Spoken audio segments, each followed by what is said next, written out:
Chickpeas, an unsung hero in lots of dishes. However, they take on flavors like a champ. Today we're gonna look at 5 chickpea recipes from 5 countries to see how great this one ingredient really is.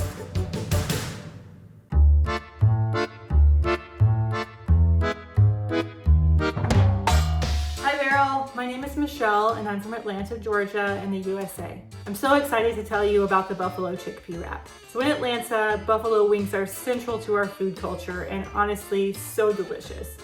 We have a restaurant here that's combined wet buffalo sauce with dry lemon pepper seasoning, and I think that combination is perfect. Buffalo sauce is one of my favorite flavors. I made buffalo wings, which were amazing, and I made my own buffalo sauce. Buffalo chicken pizza is my favorite type of pizza. I put this on my eggs in the morning. It's just so delicious. I'm gonna leave a recipe if you wanna learn how to make this homemade, because it's really easy if you can't find it where you live. It's the best sauce. I just love it. Oh, so good.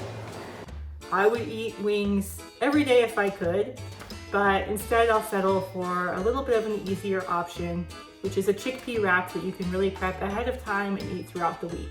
Lemon pepper seasoning is one of those seasonings where if you're gonna do nothing to a dish and just add lemon pepper to it, it's going to turn out amazing. Lemon pepper chicken is one of my go-to chicken recipes when I'm feeling like I gotta make chicken, but I don't really feel like making chicken. Just douse it in lemon pepper, cook it on the cooktop or put it in the oven even, and it's so, so good. Leia also puts this on potatoes and says that it's really delicious, which I have yet to try, but she's nodding her head. Good. I just mixed chickpeas with celery, onions, some gorgonzola cheese, your favorite buffalo sauce, and a sprinkle of dry lemon pepper seasoning. Put any toppings that you like on a wrap, like lettuce and tomato.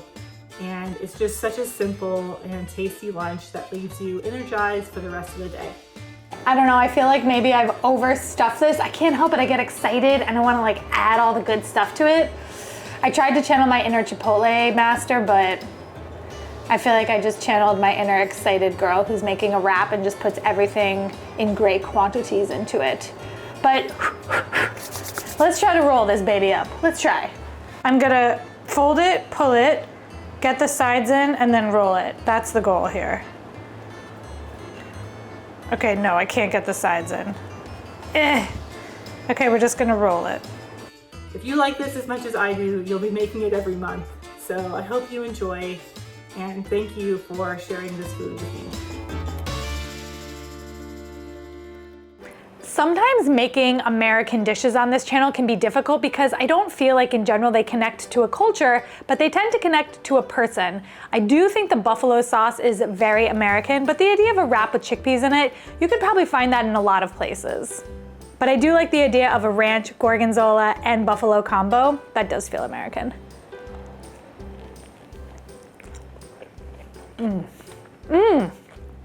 I love it.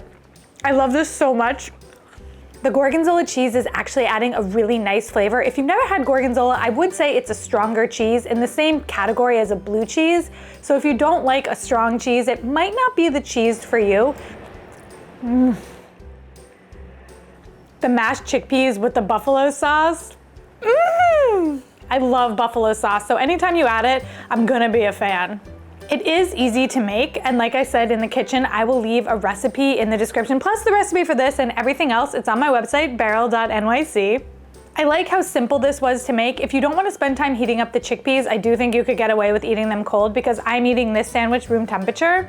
I wanted to roll this a little more professionally because you can see it's coming out the other side, but my tortilla was a little too small to get the edges in, or I just overpacked it.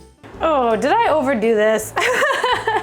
But either way, I think that's okay. You can't be good at everything. And wrap rolling is not something that I'm apparently great at. I just have to live with that. The chickpeas in this are fabulous. They're clearly the star. Everything is about the chickpeas. They're spiced really well. The lemon pepper with the buffalo sauce, great combination. Never would have thought of that on my own. I think this is a great sandwich to get some protein in if you're a vegetarian. And if you're not a vegetarian, it's a great sandwich. Is a wrap a sandwich? That's a question. Is a hot dog a sandwich? This is kind of like a burrito, so is a burrito a sandwich? I mean, it's encased in a bread on all sides. I'm gonna say yes. I'm gonna say a wrap is a type of sandwich. I don't know, let me know what you think in the comments. That might be something that people are gonna get mad at me about. I don't know. It's 10 out of 10. It's a delicious, delicious wrap. Sandwich. A delicious sandwich.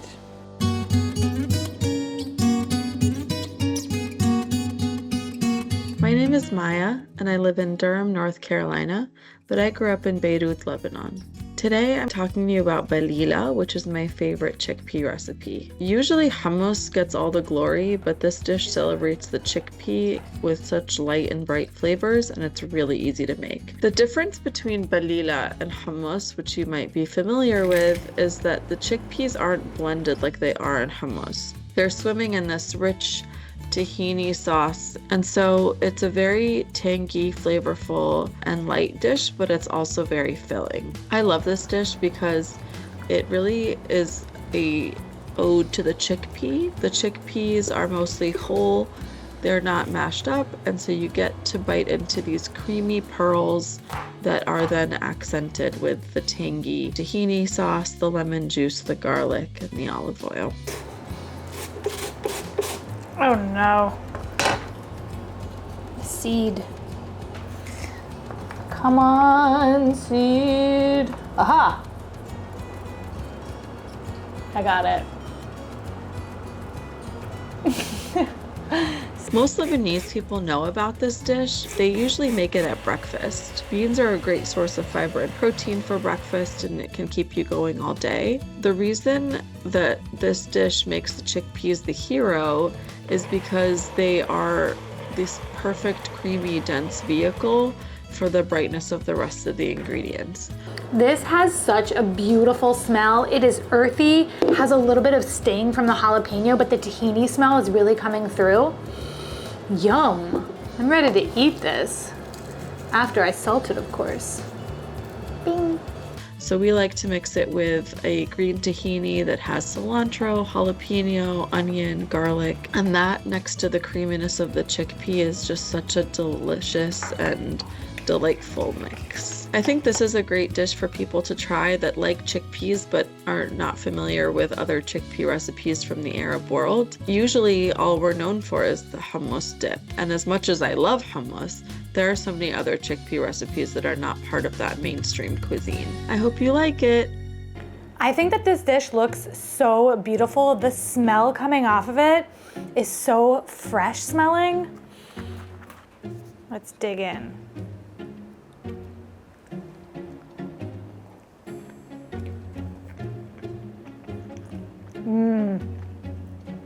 That is amazing. The lemon comes through and really brightens everything up, and the tahini on top is very herbaceous and has that little bit of kick from the jalapeno. I put some fried shallots on top because with the softness of the chickpeas, I thought a little bit of crunch would be nice, and it definitely is.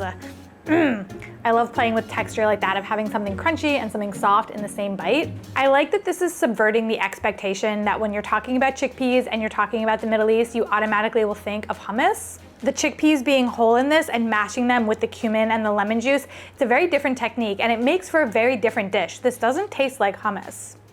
I have to keep having bites of this. It's so good.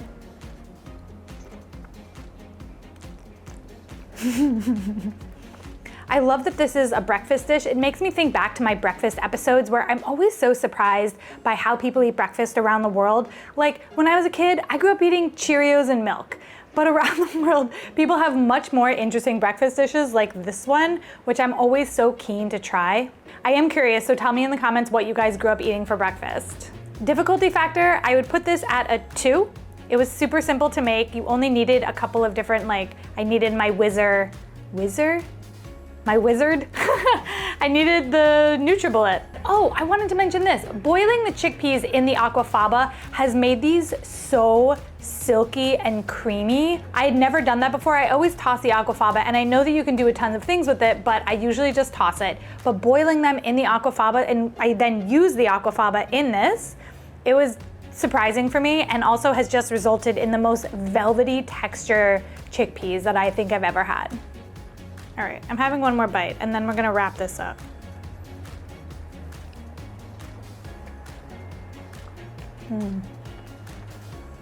I'm excited to finish this whole plate with Leia. I'll give you some. Yay!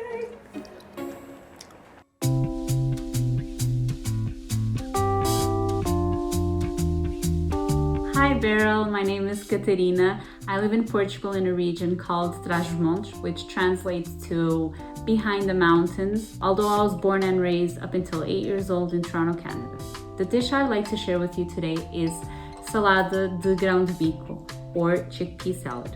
For this recipe, we're using salted cod, and when you cook with salted cod, you need to soak it for around 12 to 24 hours in water and change out the water periodically so the salt comes off. So my cod has been soaking overnight.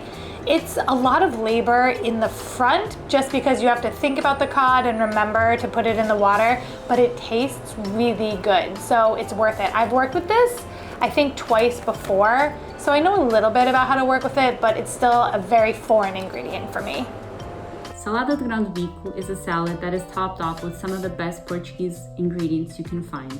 Salted codfish, olives, I would prefer black, onion, sauteed garlic, parsley or cilantro, hard-boiled eggs, maybe some grilled peppers, and obviously a ton of good olive oil. This tub is a perfect example of why I need to check my kitchen before I go to the grocery store and shop for these, because I have, let's see, 1, 2, 3, 4, 5.5 full cloves of garlic. I need to check my garlic episode and figure out something to do with all this because it's gonna go bad before I can get through all of this garlic. Go to the store, buy a head of garlic, get home. Oh no, I already have some garlic. It is fresh, it is salty, it is hearty, and it is the perfect dish for hot summer days like the ones that we are currently living in my country.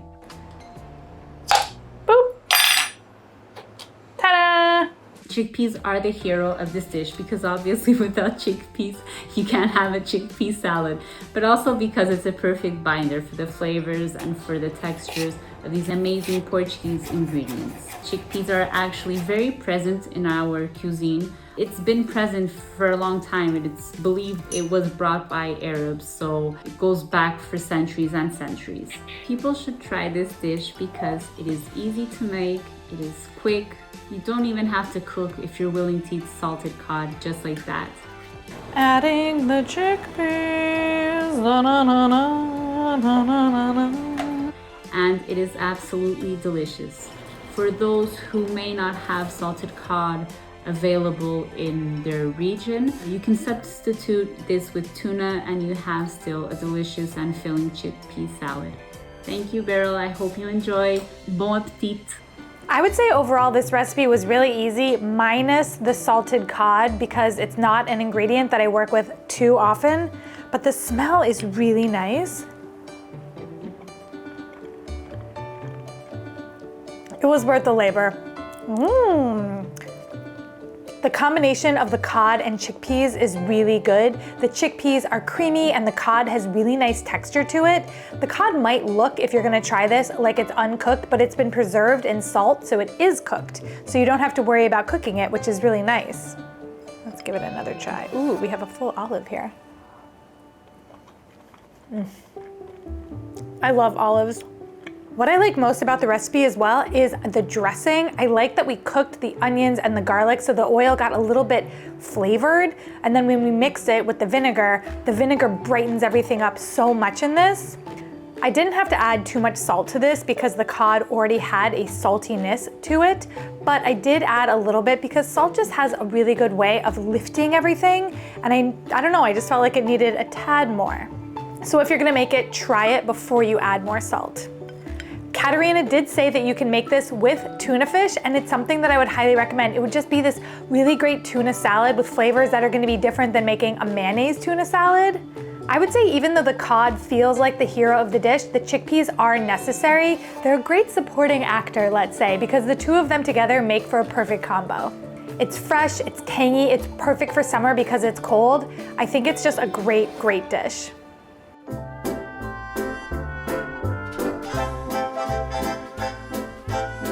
Hi Beryl, my name is Arianna. I live in Berlin, Germany. I grew up in the south of Germany, in Munich, to a Greek mother and a German father. The dish I want to talk about today is a Greek one. It's called the Revithosoupa. Revithosoupa is a traditional lemony chickpea soup rooted in the culinary traditions of Greece. where chickpeas have been a staple for centuries. The simplicity of this dish, it only uses a handful of ingredients, reflects the heart of the Greek cuisine. Have you guys heard the saying that you burn more calories eating celery than you actually get from the celery itself? I've heard that, and Leigh and I were curious, so we talked to a food scientist about it, and the answer is no. It's not true. But I thought it was interesting. Anyway, that's my celery fact. The star ingredient of the soup is the chickpea, known as revithi in Greek. Chickpeas are simmered with aromatics like onion, carrots, celery, garlic until tender. Arianna's instructions say to heat a Greek amount of olive oil, which is just more than I would usually use, so... All right, couple glugs here.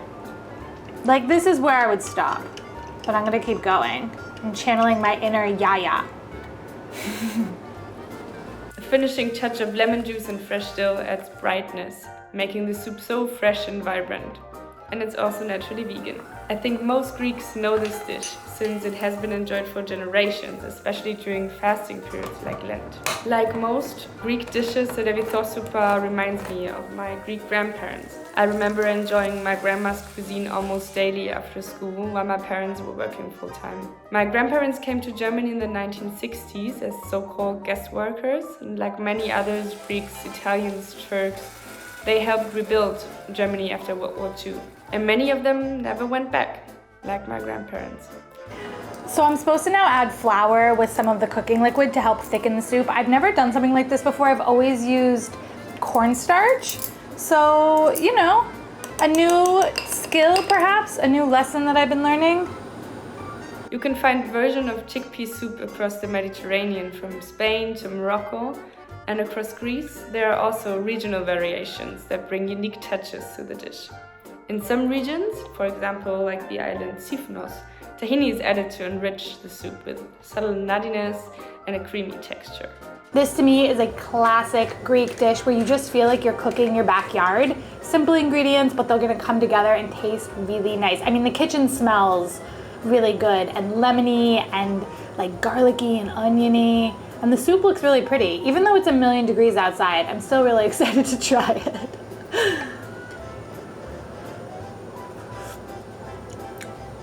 Needs salt. To me, this dish also symbolizes how immigrants contributed to improving Germany's culinary offerings. I hope you enjoy this wonderful dish. Kali Alexi. I'm gonna be honest, I've let this soup come to room temperature because it is so hot outside, but I feel like this is the type of soup that will be good at room temperature because it's just a bunch of veggies.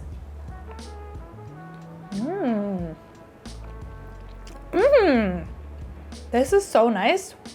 It is so refreshing, and it is good at room temperature, just saying. Adding the tahini made this very creamy, and I'm very into that. Yum.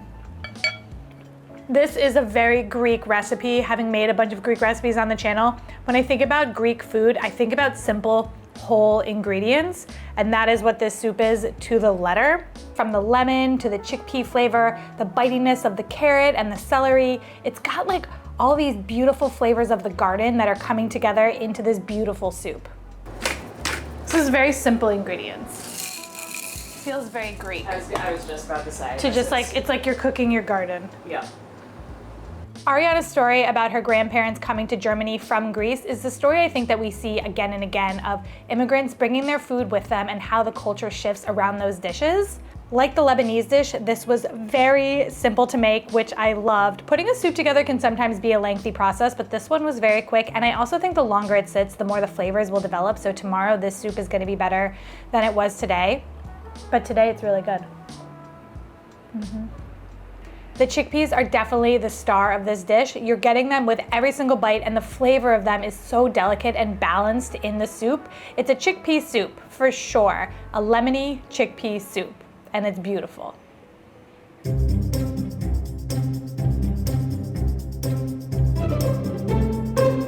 Hi, I am Linda. I live in Milan, Italy. The chickpea dish I chose to share is farinata, a savory sort of pancake which is made from chickpea flour. I like the different textures and unique flavor it has. The key is to cook it in the oven and to top it with herbs and spices that enhance the flavor. I like pairing it with cold cuts such as prosciutto or grilled vegetables like zucchini, aubergines, or peppers. Okay, so I let this sit in my fridge for about 10 hours and now I'm gonna skim the top and we're gonna make this farinata. It reminds me of summer at the seaside with my family. We used to eat all together around a big table full of tasty food. This dish has ancient Greek, Arabic, and Latin origins. Being a popular, easily accessible legume, it has always been part of the Mediterranean diet. Its origins trace back to the Ligurian coast, particularly the city of Genoa during the Middle Ages. Legend has it that after a naval battle in the 13th century, Genoese sailors accidentally created the dish when barrels of chickpea flour and olive oil spilled and mixed with seawater during a storm. Left to dry in the sun, the mixture formed a savory, flat pancake that proved surprisingly delicious. I feel like no matter how generously I'm going to brush this with olive oil, it is still going to stick. It's just my fate. Everything always sticks. Please don't stick. Alakazoo, a bippity boppity boo. So this is supposed to be thin, and it's that thick. I feel like that's pretty thin. Yeah? Yeah, okay. I'm gonna go with this. There's leftover, so if you're gonna try to make this, it makes a lot. Like I can make 2 of these. I'm still waiting for my oven to heat up because it has to be super hot, 250 Celsius, 480 Fahrenheit. So also if you're gonna try this, don't be like turned off by the temperature that the oven has to be. It's gotta be hot, hotter than hot, hot, hot. Like the heat coming off of this is hot. I'm sitting really close to it though. We're almost there, 460. Oh, heavy, so heavy, so hot.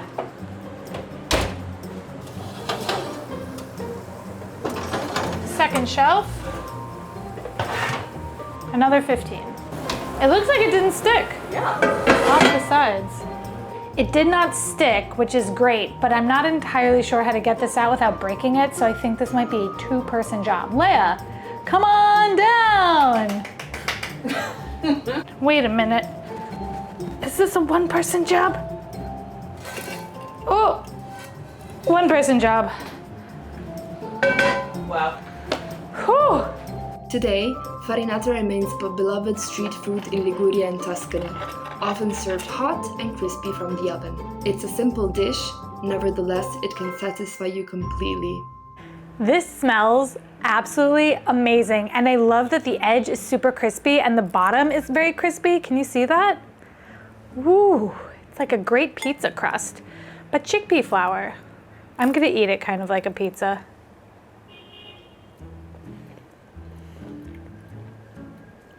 Whoa.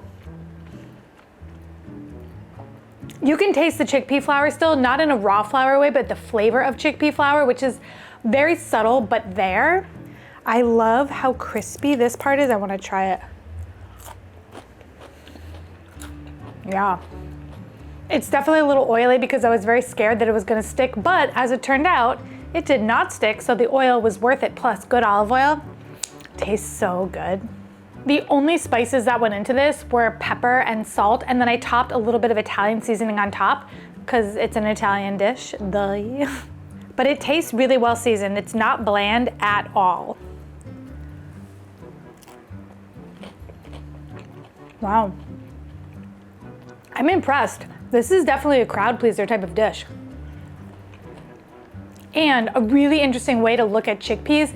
I think chickpea flour is something that's totally underrated. If you're gluten-free, it's a great option for you. You can do so much with it. You can make breads with it. It's really common in Indian cooking. I didn't realize that it was common in Italian cooking as well.